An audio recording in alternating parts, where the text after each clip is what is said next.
Aleluya. Saludos para los que están aquí y también para los que están en sus casas a través de las redes sociales. Mandamos una gran bendición y un saludo. Amén. Damos las gracias a Dios por lo que Él hace y por lo que Él va a hacer. Amén. Sobre todo, si alguno estuvo ayer tarde aquí, yo no pude estar, pero nos damos cuenta de que Dios se mueve a través también de los jóvenes. Amén. Y sobre todo hay una cosa importante que no depende de tu edad, sino depende de lo que hay dentro de tu corazón. Amén. Que es el deseo que puedas tener de agradar a Dios. Amén. Sí, Señor. No importa que tengas 5 como que tengas 55 o que tengas 150 años, me refiero. Claro. Sino que el deseo de tu corazón sea de agradar a Dios. Y agradar a Dios significa también obedecerle en lo que Él nos manda y Él nos dice. Vamos a leer el Salmo 27, versículo 3, y dice así: aunque un ejército acampe contra mí, no temerá mi corazón. Aunque contra mí se levante guerra, yo estaré confiado. Dice: una cosa he demandado de Jehová, de Dios, esta buscaré, que yo en la casa de Dios, de Jehová, esté todos los días ¿de qué? De la semana, del mes, de la noche, del día. Dice todos los días. Lo dice así, de mi vida. Sabemos lo que es la vida, ¿no? La vida es un montonazo de días, de años que se suelen medir en el calendario. Pero dice así, dice que en la casa de Jehová todos los días de mi vida, para contemplar la hermosura de Dios, de Jehová, y para inquirir en su templo. Vamos a leerlo en la versión, en la traducción viviente, y dice así en el 3: aunque un ejército poderoso me rodee, y no significa que venga un ejército que venga con armas, sino los mismos problemas que te pueden rodear en tu casa, en tu familia, en otras cosas. Dice: no temerá, dice, mi corazón no temerá, y aunque me ataque, permaneceré, ¿qué dice? Perderé la fe, no, dice, estaré confiado. ¿Confiado en quién? En Dios.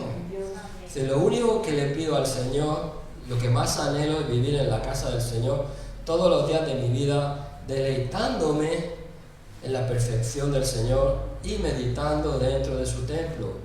Amén. Amén. Nos está diciendo que lo único que le pide y lo que más anhelo es vivir en la casa del Señor todos los días de mi vida, deleitándose, que deleitar, si lo buscas, es como que te produce placer, en el sentido de decir, voy a buscar las cosas de Dios dentro de su casa. Yo te digo una cosa en esta mañana: no pienses que en la calle, que en el mundo vas a encontrar lo que hay aquí en la iglesia.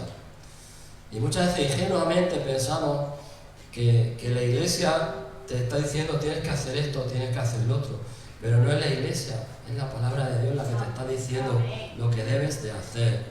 Porque si yo le digo a una persona haz esto, se piensa que yo quiero hacer mi voluntad, pero yo no estoy hablando por mi boca, estoy hablando por boca de la palabra de Dios, que es la palabra de Dios, es lo que Dios tiene en su corazón para que tú vivas confiado. Y aunque venga un ejército, tú sabrás en quién has confiado. No has confiado en nadie que te falla, porque eso es otro problema que encontramos. Como personas tenemos la tendencia a decir una cosa y luego hacemos otra. Pero lo que va a abarcar tu vida no es lo que tú hables, sino lo que tú hagas, lo que tú vivas. Amén. Vamos a orar. Señor, te damos las gracias, Padre, por tu palabra, como dice aquí en el Salmo, que aunque vengan 1000 problemas, Señor, que nuestro deleite sea buscarte, Padre, y que en nuestro corazón esté ese deseo de buscar tus cosas, Señor, tus bendiciones, Señor, y sobre todo entender que en tu casa, Señor, lo tenemos todo, Señor. Te damos las gracias, Padre. En estos momentos ponemos todo lo que vamos a hacer delante de tu presencia, Señor, para, como dice en el Salmo, deleitarnos en ti, Señor. Y toda la música que podamos hacer, Señor, sea olor fragante hacia ti, Padre. Te damos las gracias en el nombre de Jesús, Señor. Amén. Amén. Aleluya. Tenía otro versículo abajo que habla de la música, pero bueno, no lo voy a decir. Ya hay bastante. Amén. Vamos a alabar al Señor. Aleluya.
Muy buenos días, pueblo de Dios, todos aquellos que nos acompañan esta mañana. Vamos a abrir nuestras Biblias en el libro de Salmos, capítulo 27, versículo 4.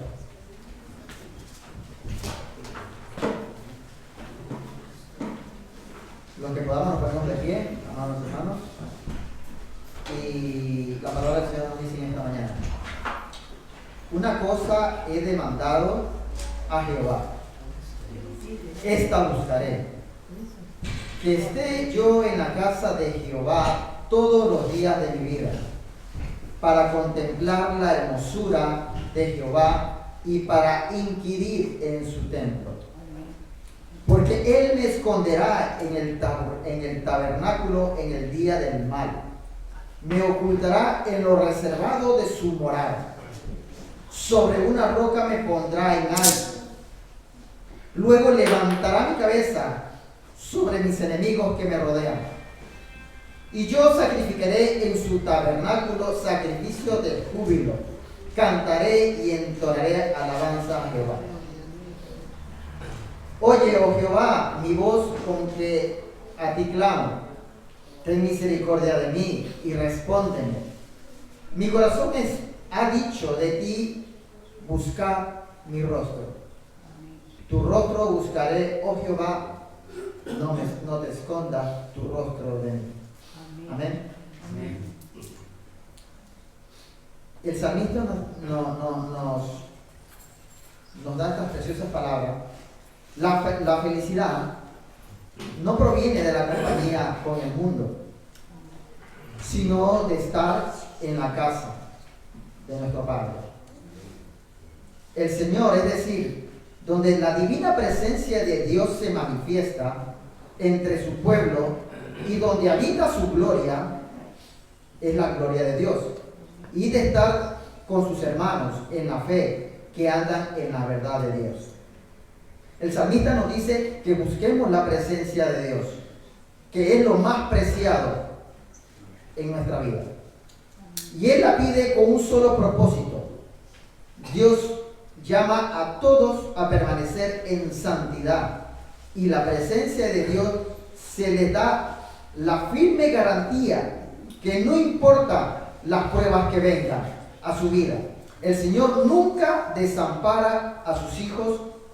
No tiene razón alguna para la desesperanza, sino que la bondad de Dios está reservado para el pueblo de Dios. Amén. Amén. Vamos a ofrendar al Señor y lo vamos a hacer con un espíritu de agradecimiento, y oramos para que sea el Señor tocando ese interior de nosotros, porque sabemos que todo lo que tenemos le pertenece a Él. Y lo que hacemos es ser administradores de lo que Él nos da. Amén. Amado Padre, te damos gracias en esta mañana por tu palabra, por tu presencia, Señor, por tu favor inmerecido, Señor. Sabemos que eres un Dios que nos ama y siempre desea bendecir a tu pueblo, amado Dios. Y nosotros, por ende, Señor, queremos ser, Señor, obedientes, agradecidos, siendo unos buenos administradores de lo que tú nos das. Y te damos las gracias, Señor, en esta mañana. En el nombre de Jesús. Amén. Amén.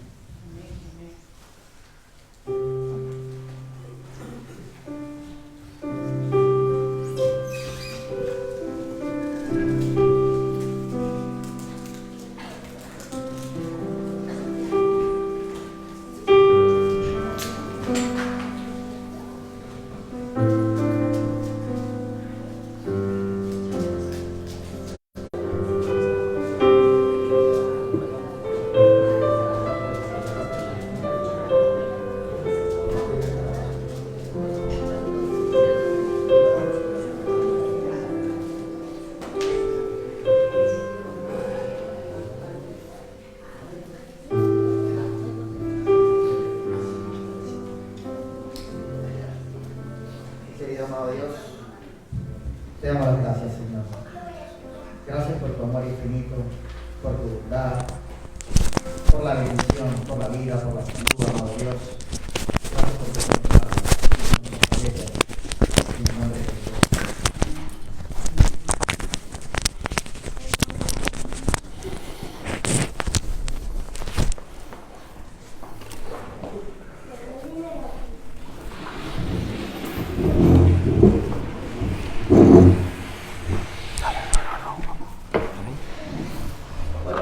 En el nombre de Jesús.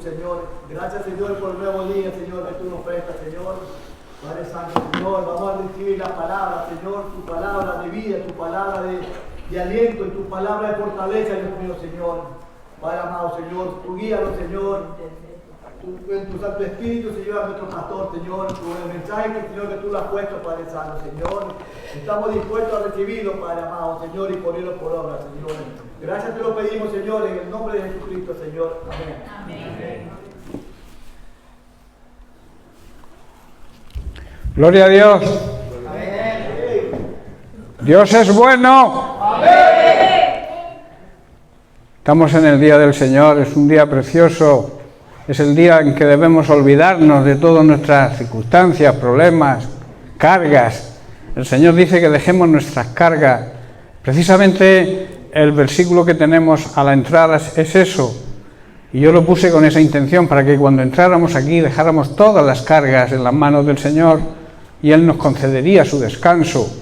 Es un privilegio que el Señor sea nuestro refrigerio, ese lugar de paz, ese lugar de, digamos, reposo y de descanso que tantas veces necesitamos. A veces andamos, tanto física como espiritualmente, andamos cansados y quizá agobiados y estresados. Hoy en día el ritmo que lleva la sociedad es un ritmo de mucho estrés, y entonces a veces necesitamos descansar. Y qué mejor descansar en el refrigerio que el Señor nos ofrece, ¿verdad?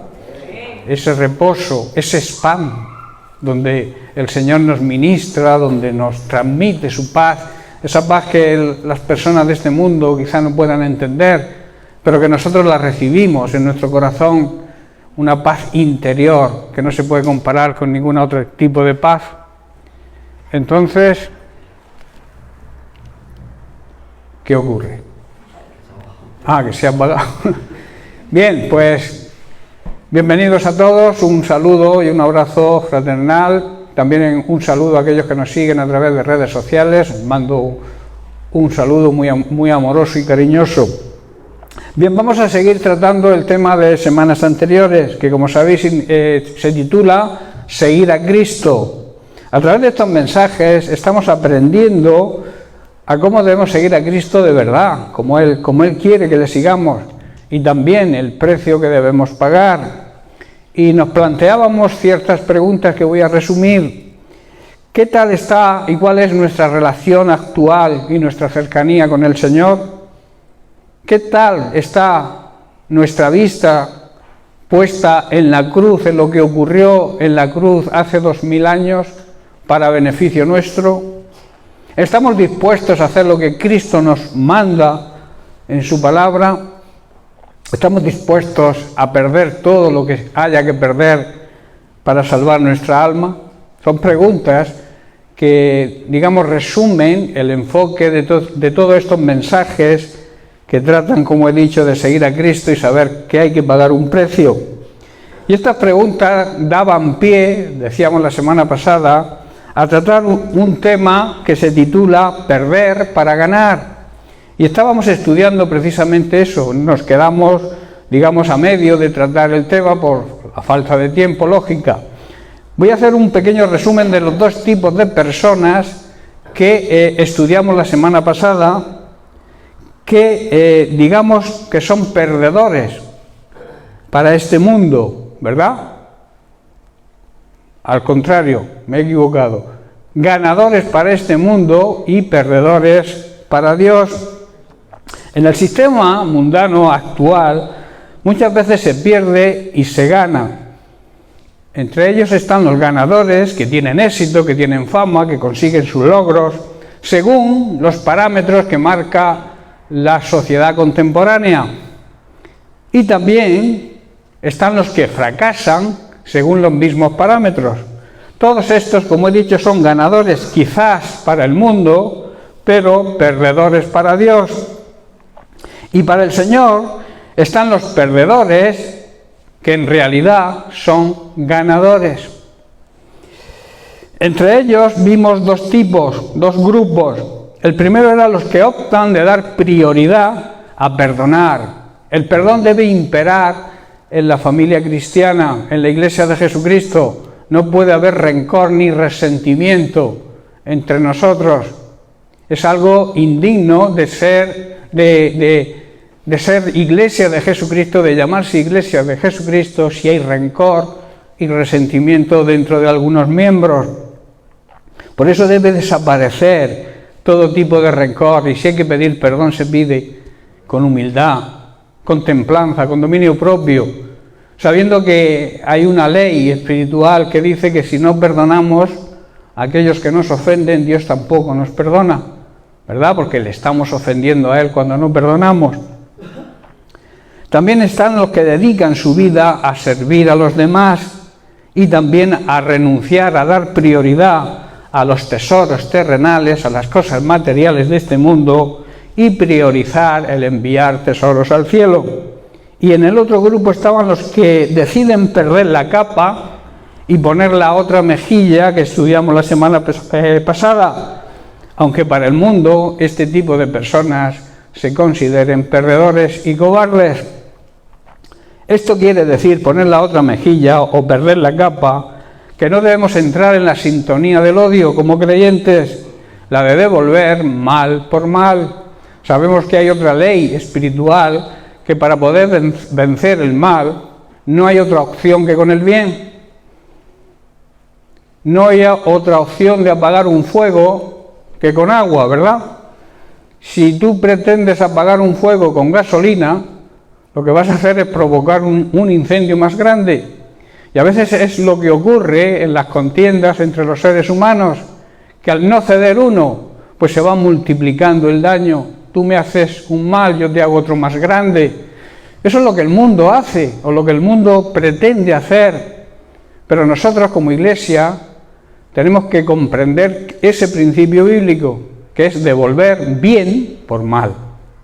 Y así dice la Biblia que ascuas de fuego provocaremos en el rostro de esas personas que nos ofenden, que quiere decir que se les va a caer la cara de vergüenza, porque ven que a través del mal que ellos han hecho, reciben un bien de nuestra parte.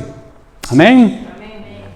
Bien, este campo de la sintonía del odio es un campo donde el diablo trabaja a sus anchas. Él desea precisamente eso, que estemos en discordia, que el odio generado por quizá una provocación inunde la Iglesia de Jesucristo. Ese es el trabajo del mismo diablo. Pero nosotros que conocemos las mentiras, las maquinaciones de Satanás, debemos superar esto con el amor. El antídoto del odio es el amor, es el perdón. Aquel que ama de verdad perdona. Aquel que ama a Dios por encima de todo, sabe que debe perdonar. Y también sabe que debe pedir perdón cuando le toque. Pues vamos a seguir hoy con el tercer grupo de esos ganadores para el Señor. Están aquellos que pierden amistades y trabajos por no negociar sus principios, su ética y sus valores, como hicieron Daniel, si recordáis, y sus amigos, negándose incluso a comer en la mesa del rey. Estos son ganadores para el Señor, aquellos que aún necesitando quizás un trabajo, pero al no ser el trabajo apropiado, al ser un trabajo que quizá nos aleje de Dios, pues los verdaderos cristianos los rechazan, porque Dios tiene algo mejor. El enemigo siempre se va a adelantar. Muy probablemente te ofrezca un trabajo que te aleje de Dios, que te aleje de la congregación, que no tengas tiempo para orar, que no tengas tiempo para relacionarte con tus hermanos, en definitiva que incluso los domingos, que es el día del Señor, trabajes. Esa es la pretensión de Satanás y el engaño. Por eso muchas veces nosotros tenemos que ser hábiles y poner a trabajar, como suelo decir yo, la paciencia. La paciencia es una virtud que hoy en día escasea incluso dentro de los creyentes. Queremos las cosas, pero las queremos ya. Señor, dame paciencia, pero dámela ya. Y la paciencia tiene que trabajar. La paciencia va unida a la esperanza siempre. Y la esperanza es saber que cuando nosotros le pedimos algo a Dios que esté de acuerdo a su voluntad, Dios siempre cumple lo que promete. Eso es esperanza.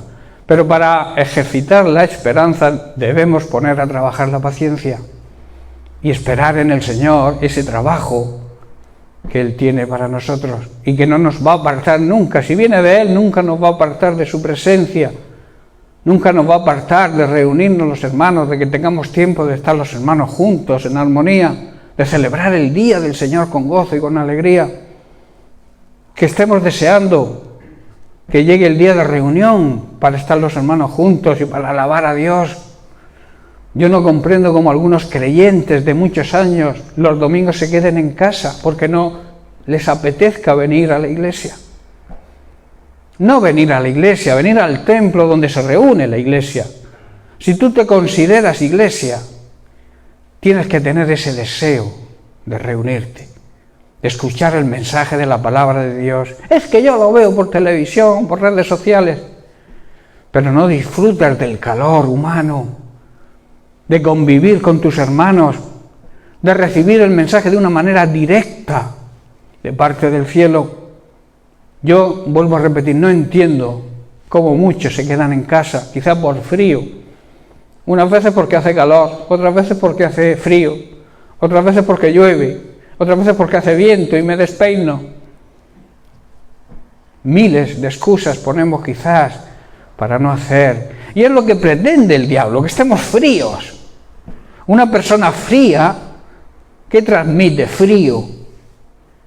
Tenemos que estar llenos del amor y del calor del Espíritu Santo, hermanos, que nos motive a desear estar los hermanos en armonía, juntos, alabando a Dios, que eso es precioso, orando a Dios por nuestra necesidad.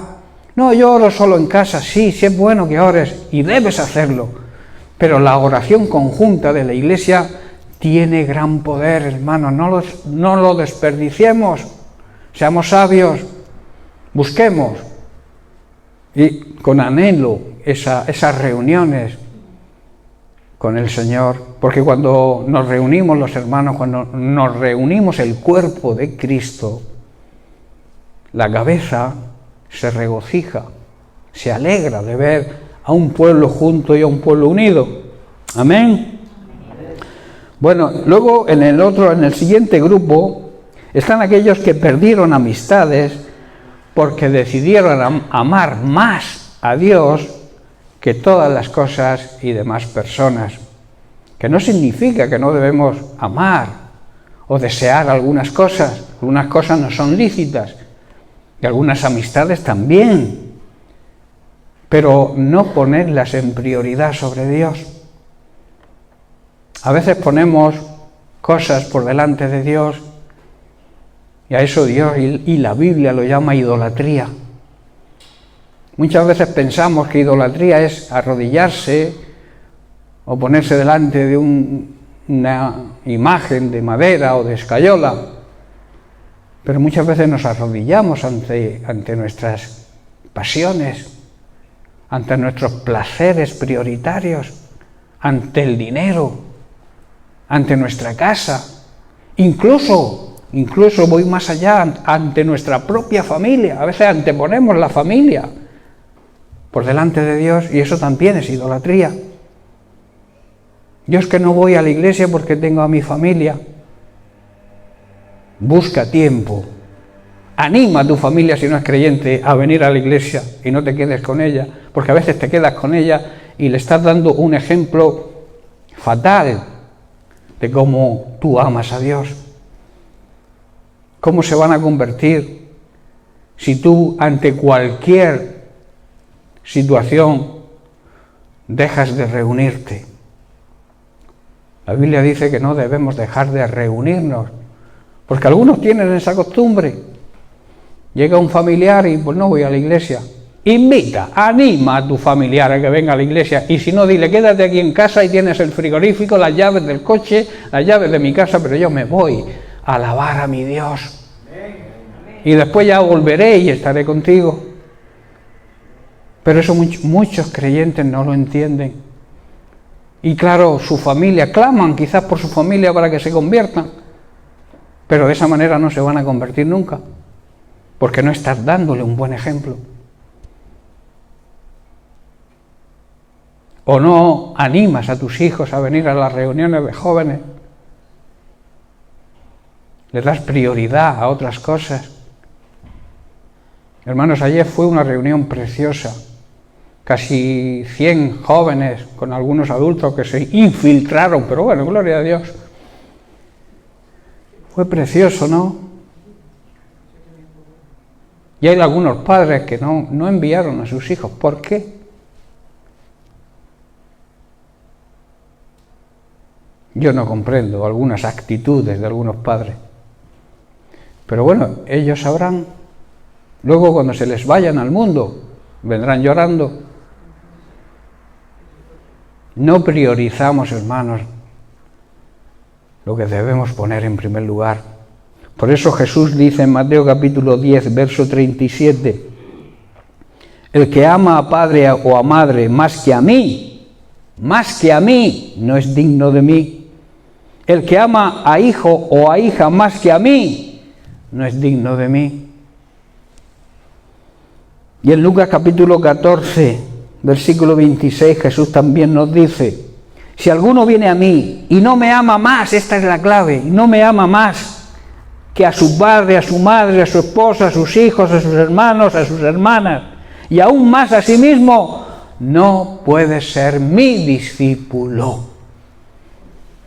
Dios nos ha llamado a ser discípulos, no a ser simples creyentes.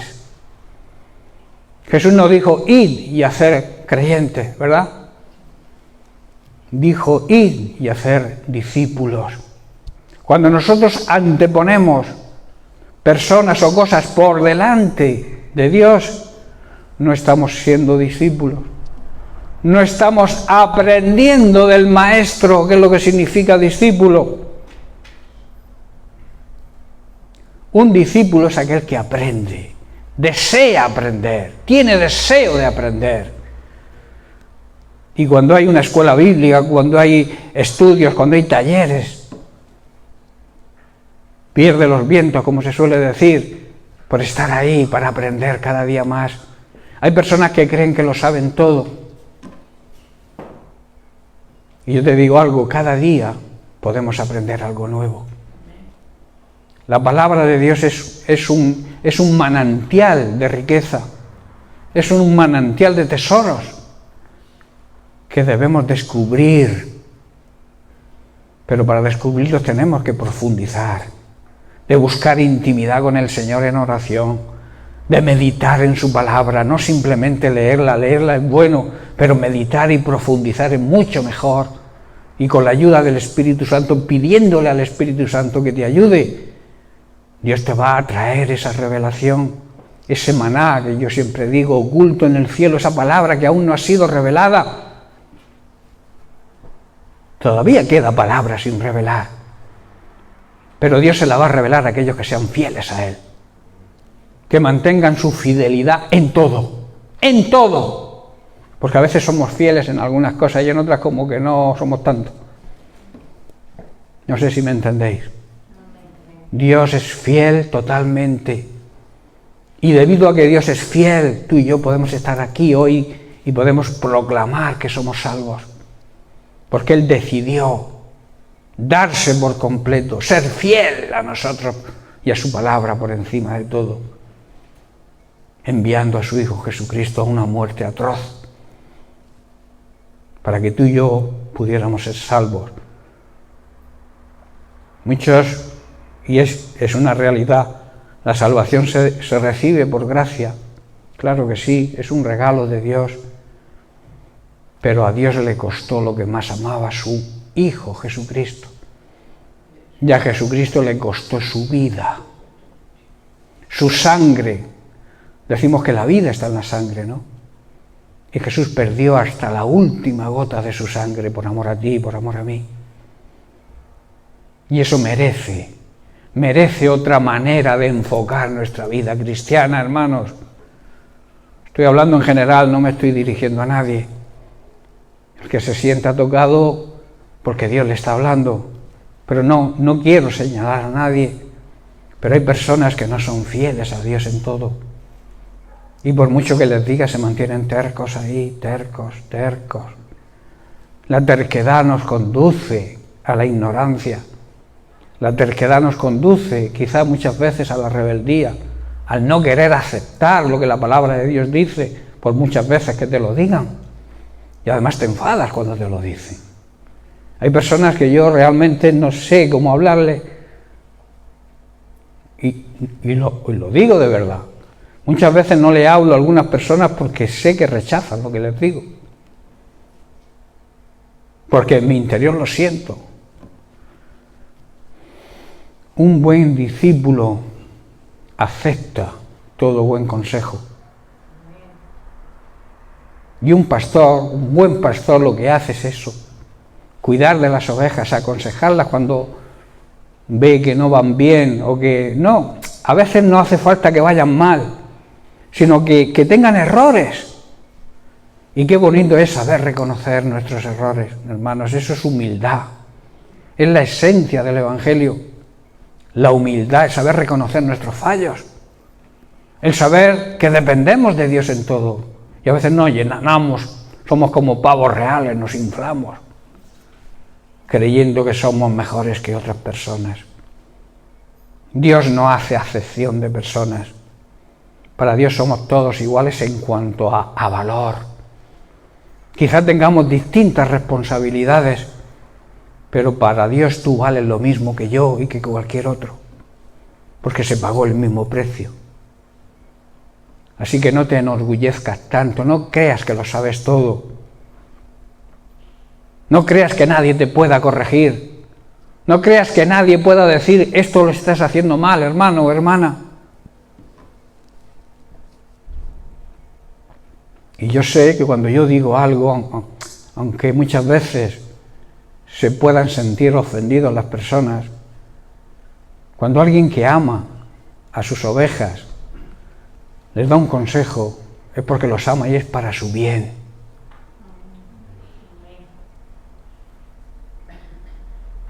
Así que no te sientas mal cuando alguien o la autoridad espiritual que Dios ha puesto sobre ti te corrija.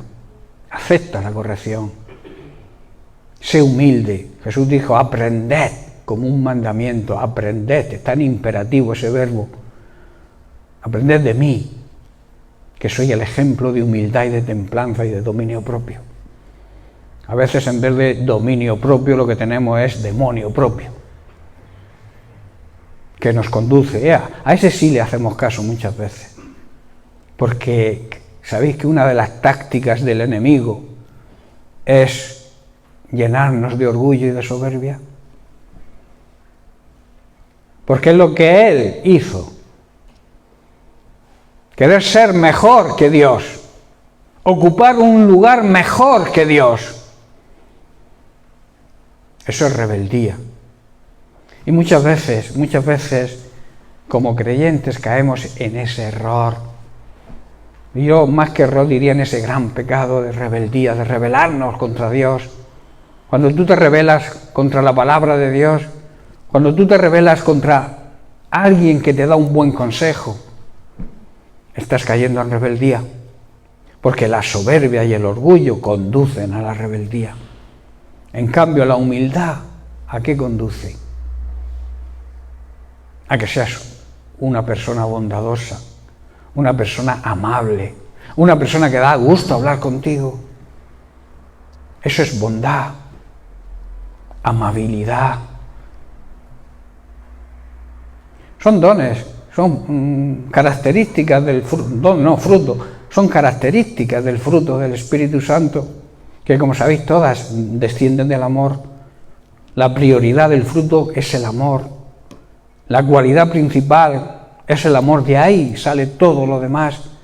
Si tú no amas a Dios, si tú no amas a tus semejantes, como a ti mismo, dice la palabra de Dios, ¿no? Pero es que a veces ni nos amamos a nosotros mismos. A veces no nos damos cuenta y hacemos cosas que van en contra de nosotros mismos. Y eso es no amarse a sí mismo. A veces tampoco nos aceptamos como somos. Hay personas que no se aceptan como son. Como oíamos anoche, hay personas que dicen, yo es que soy muy feo. Acepta como Dios te ha hecho. Hay feos que son más simpáticos y más agradables que muchos guapos. Y da más gusto hablar con ellos que con los guapos o con los que se creen guapos. Porque el que se cree guapo se enorgullece. Soy más guapo que tú. Pues bueno. Eso ocurre, hermanos. Y eso es orgullo y eso es soberbia. Si alguno viene a mí y no me ama más, esta es la clave.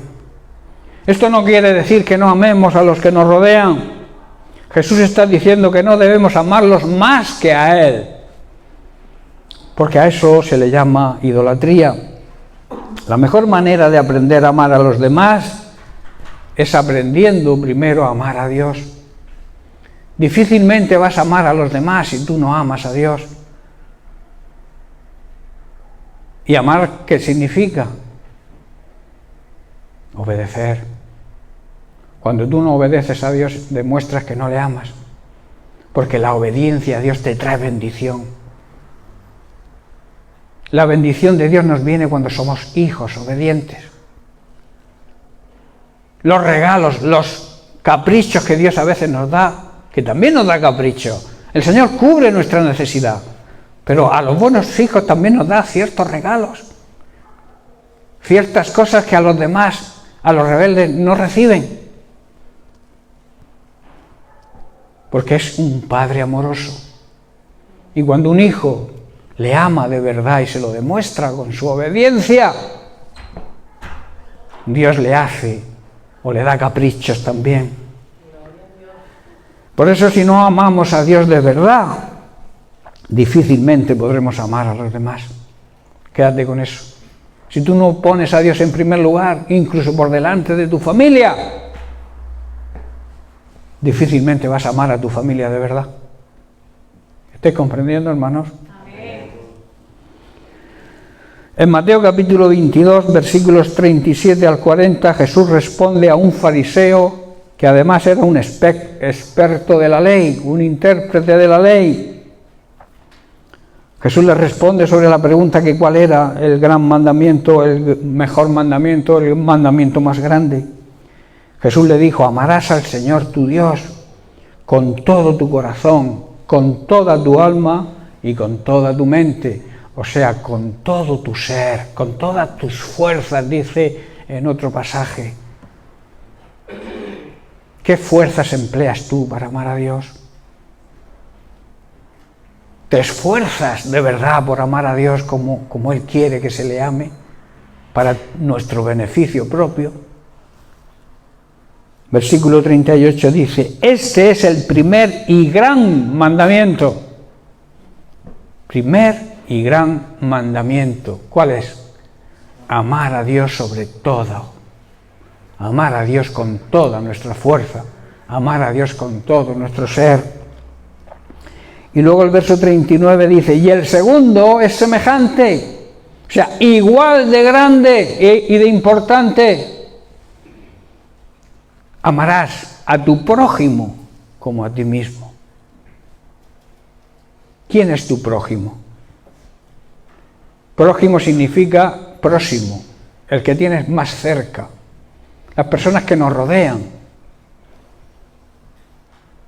Y ampliando el círculo, igual que cuando tú tiras una piedra a un lago, ves que hay circunferencias que se van ampliando. Pues así debes empezar a amar tu núcleo familiar y a partir de ahí ir amando a todos tus semejantes. ¿Y cómo hay que amarlos? Como te ames a ti mismo. El problema es que si no te amas a ti mismo, difícilmente también vas a poder amar a nadie. O sea que partimos de aceptarnos como somos. De cuando nos miremos al espejo y ¡ole ahí! ¿Cuánto te quiero? Aunque tenga una nariz respingona. O se me haya caído el pelo. Lo importante no es lo que vemos, hermanos, el físico. Hay personas que son guapísimos de físico y en cambio su espíritu es horrible. Y en cambio hay personas que no son tan agraciadas y tienen un espíritu extraordinario que, como he dicho, da gozo hablar con ellas. Que seas tú parte de esas personas, que te ames a ti mismo y así podrás amar a Dios como Él se merece y amar a tu prójimo.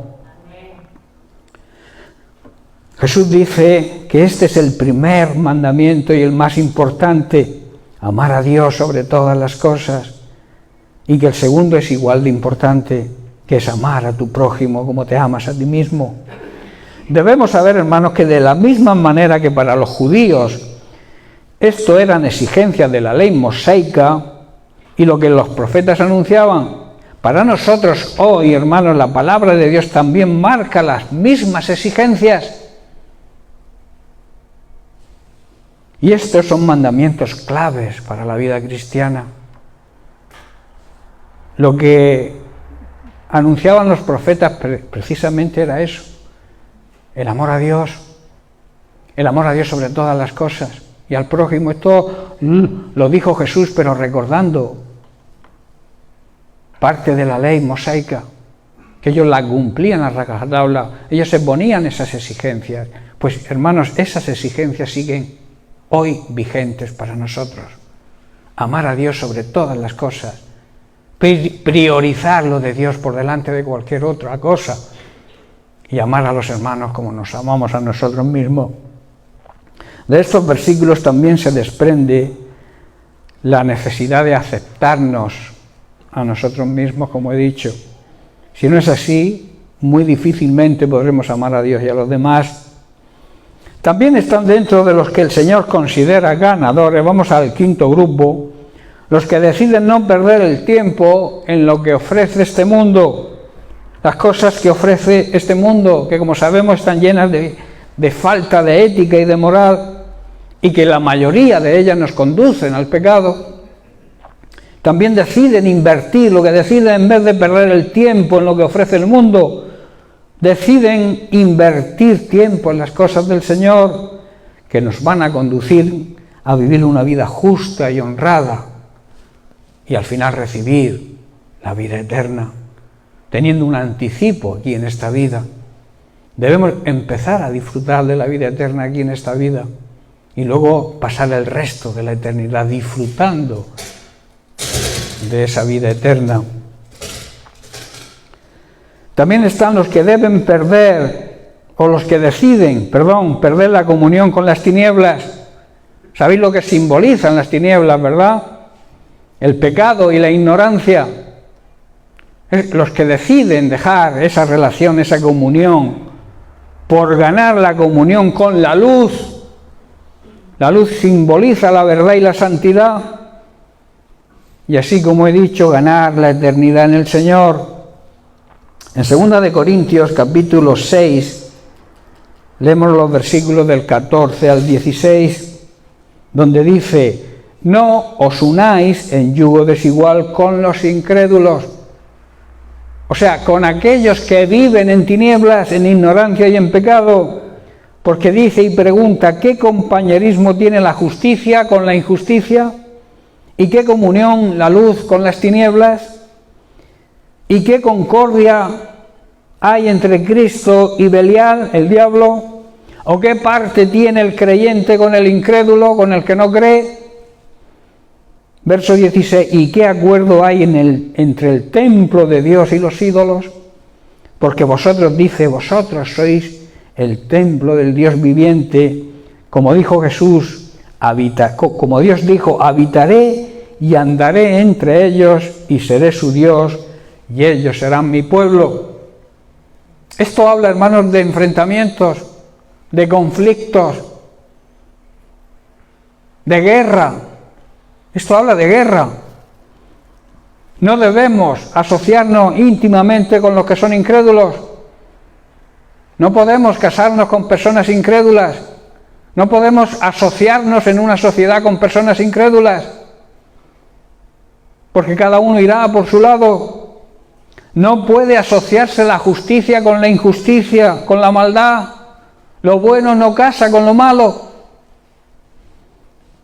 Tampoco puede vivir la luz, la santidad, el conocimiento, la sabiduría con las tinieblas, con la ignorancia y el pecado.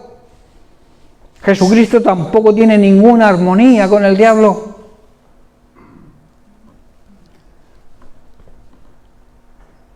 Un creyente, hermanos, tampoco debe asociarse con un incrédulo. Como he dicho, al final cada uno irá por su camino y al final habrá problemas y enfrentamientos. En definitiva, no puede haber ningún tipo de unión entre el templo de Dios, nosotros, su iglesia, y los que siguen a los ídolos de este mundo. Nosotros somos el templo donde habita el Espíritu Santo de Dios. Y por eso no debemos ensuciarlo y contaminarlo con lo que este mundo nos ofrece. Aquí se plantea la siguiente pregunta. ¿Entonces debo tener relación con las personas incrédulas?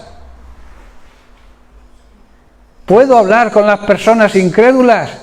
¿Puedo tener una relación con las personas incrédulas? Sí.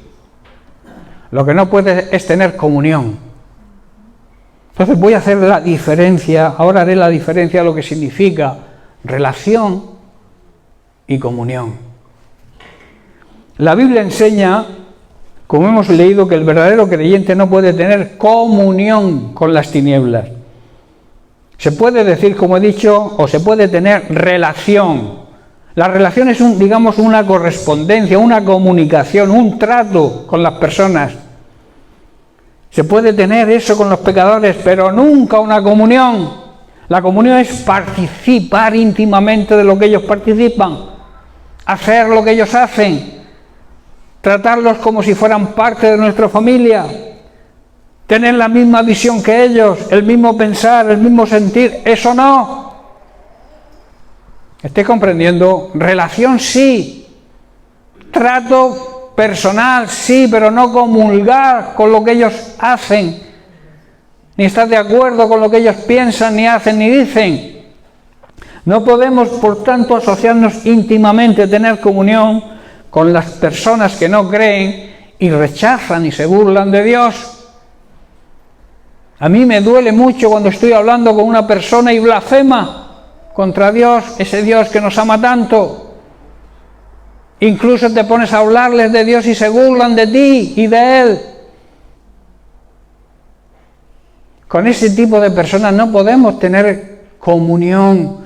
Podemos relacionarnos con Él, hay que predicarles el Evangelio, claro que sí. Y hay que darles ejemplo. Pero no puedes compartir con ellos sus ideas, lo que ellos piensan o lo que ellos hacen. ¿Estás comprendiendo, hermano? Por eso he dicho que esto habla de conflictos, de luchas, de guerra y de enfrentamientos. En la sociedad de hoy en día vemos estas luchas, estos conflictos, grandes crisis, y no hay duda que todas las naciones de este mundo también están enfrascadas en este tipo de guerras. Estamos de alguna manera en unas guerras que están llevando al ser humano a la aniquilación de todos los valores éticos y morales, incluso al desprecio de la vida. ¿Podemos nosotros tener comunión con este tipo de cosas? ¿Podemos tener comunión con el aborto? ¿Con el mayor genocidio que existe? ¿Podemos tener comunión con aquellas personas que ya no valoran esos valores éticos y morales que nuestros antepasados, nuestros padres, nuestros abuelos nos han enseñado para que seamos buenas personas? Hoy se está perdiendo todo eso, hermanos. ¿Podemos tener nosotros comunión con personas que desprecian la honradez, que desprecian la fidelidad, que desprecian el ser fiel en el matrimonio, que hasta se jactan de hacerlo? ¿Podemos tener nosotros comunión con ese tipo de personas? Relación, vuelvo a repetir, sí. Tenemos que ser ejemplo para ellos. Hablarles de su pecado, de las consecuencias de su pecado, con amor, claro está. Tú no puedes mandar a nadie al infierno, tú debes predicarles con amor la palabra de Dios, hacerles ver su situación y el peligro que corren por las consecuencias del pecado, que es la condenación eterna. Pero no puedes compartir con ellos lo que ellos hacen. Ahora se acerca Navidad. ¿Podemos nosotros compartir de la misma manera que ellos, tener comunión, hacer lo que ellos hacen con respecto a la Navidad? Donde no vemos al Señor por ninguna parte, nada más que juergas, borracheras, comilonas. ¿Podemos nosotros tener comunión y participar de lo mismo? Nosotros que sabemos la verdad del Evangelio, que conocemos la verdad del Evangelio,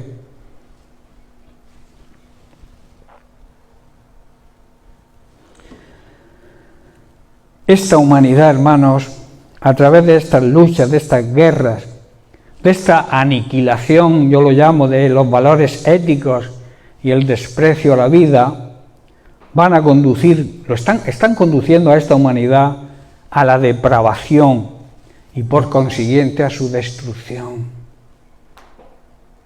No se dan cuenta, están ciegos, de que todo esto, todas estas leyes, todas estas ideologías, sin ética, sin moral, sin respetar los valores cristianos.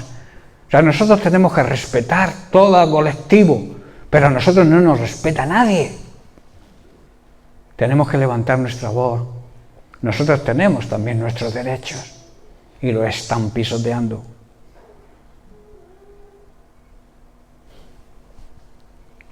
Que otro colectivo no crea en Dios es su problema.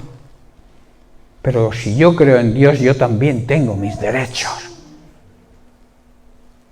a expresarme según mis creencias, a que mi familia, mis hijos, sigan mis creencias y mis valores éticos y morales. No debemos dejar que adoctrinen, hermanos, a nuestros hijos con todas estas nuevas ideologías que lo que le están haciendo es que están perdiendo su propia identidad. No van a saber ni lo que son. El otro día yo escuchaba una noticia, yo me reía, pero es que para reírse. Una señora se casó con un frigorífico y al poco se divorció y se casó con su lavadora. Tremendo, hermanos. ¿Hasta dónde vamos a llegar? Pero es que se permite. Aquí en España se han admitido últimamente 16 clases de familias. 16 clases de familias diferentes. Cuando Dios instituyó una familia, hermanos. Y aquí nosotros en España 16 tipos de familias. Porque una loca de los peines decida llamar la atención. 16 tipos de familia, hermanos, tremendo. Jesús instituyó una familia, un hombre y una mujer, y les dijo: creced y multiplicaos. Crecer significa aumentar vuestro conocimiento, y multiplicaos y poblad la tierra. Explicarme vosotros a mí cómo se van a reproducir dos homosexuales. Yo no tengo nada en contra de ellos. Además, oro muchas veces por personas que conozco que tienen esa condición. Yo no odio a esas personas. Yo odio lo que hacen esas personas. Odio las maquinaciones que el diablo les ha inculcado y ellos han aceptado. Pero yo, vuelvo a repetir, yo no tengo nada en contra de ese tipo de personas. Son pecadores como el que adultera o el que roba. Como tú y como yo, todos somos pecadores, hermanos. Lo dice la Biblia, no lo digo yo. Y todos tenemos que arrepentirnos de nuestros pecados. Pero yo no puedo aceptar lo que ellos hacen. 16 tipos de familia. Jesucristo instituyó el matrimonio, un tipo de matrimonio, hombre y mujer. Y la iglesia de Jesucristo está para ser luz en este mundo lleno de tinieblas, lleno de pecado, lleno de ignorancia, porque aunque se crean que lo saben todos, son unos ignorantes, hermanos, porque ignoran la verdad, ignoran a Cristo, que es la verdad absoluta.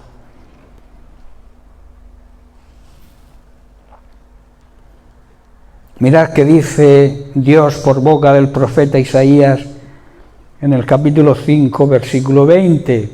¡Ay! Ese ay simboliza un lamento de Dios.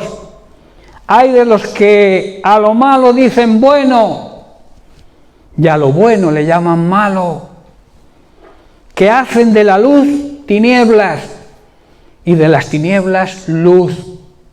Que ponen lo amargo por dulce y lo dulce por amargo, o sea, invierten el orden total de las cosas. Si tú te pones a predicar el Evangelio en una plaza, te pones a hablarle del plan de salvación a los seres humanos, a los incrédulos, y llega la policía y te dice que no lo puedes hacer. Y en cambio en el kiosco de la esquina están todas las revistas pornográficas en las cuales tienen acceso incluso los niños pequeños, y a ellos no les dicen nada. Invierten el orden auténtico y real, el orden de Dios, hermanos. ¿Podemos nosotros comulgar, tener comunión con esas cosas y con las personas que practican eso y que permiten eso?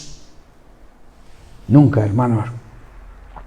Esta crisis, hermanos, va más allá de los problemas económicos o sociales, incluso va más allá de las ideas y de partidos políticos. Los expertos de este mundo dicen que la crisis, el conflicto, las guerras, son entre capitalismo y socialismo, entre globalismo y nacionalismo, o entre políticos de diferentes ideales. Hermanos, no es así, no es una lucha así. También dicen y aseguran que las políticas que se están imponiendo hoy son democráticas y progresistas. ¿Democráticas? ¿Progresismo? ¿Hacia dónde? ¿Hacia la destrucción? ¿Qué es democracia? Voy a definir lo que es democracia, hermanos. Forma de sociedad que practica la igualdad de derechos o colectivos o a personas individuales, con independencia de etnias, sexos, credos religiosos. O sea, la democracia dice que todos tenemos los mismos derechos. ¿Qué es progresismo? Dicho de una persona o de una colectividad de ideas y actitudes avanzadas. Significa, por tanto, avanzar, mejorar, hacer adelantos en determinadas materias. Nada más lejos de la realidad de lo que estamos viviendo, ¿verdad? Como he dicho, ¿hacia dónde va el progresismo hoy en día? Hacia la destrucción, hacia la autodestrucción. El ser humano se está autodestruyendo porque se ha salido del orden de Dios. Pero no lo quieren reconocer, quieren quitar a Dios, quieren apartarnos a sus hijos de todo. No quieren saber nada de Dios, ni de sus hijos, ni de su iglesia. Es la verdad, ¿no? Lo que realmente, hermanos, existe, ¿sabéis lo que es? Crisis espiritual. Que como sabemos, es la raíz de las demás crisis. Cuando un país rechaza a Dios, está en crisis espiritual y le va a llegar la crisis económico-social también. Son leyes espirituales que se cumplen, queramos o no se cumplen, hermanos. Como cristianos nosotros sabemos que esta lucha no es solo de izquierda contra derecha, ni capitalismo contra socialismo. Es una lucha, es una guerra entre la luz y las tinieblas, entre el bien y el mal, entre la verdad y la mentira, entre la justicia y la injusticia. Cristo en contra de Satanás, Cristo que es la verdad, en contra de Satanás que es el padre de la mentira. Es una lucha en definitiva entre el creyente y el incrédulo. Por eso como creyentes, hermanos, debemos levantar la voz, puesto que no debemos abdicar. Abdicar significa ceder, renunciar, dejarnos arrebatar nuestros derechos.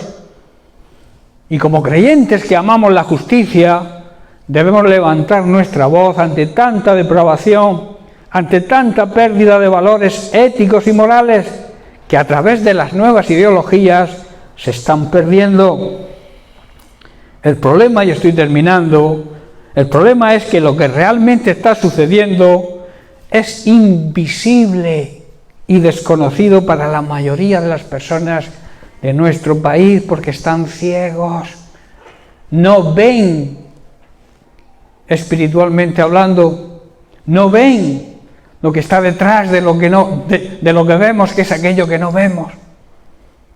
Las cosas espirituales no se ven, pero se sienten, y ellos andan ciegos ante ello.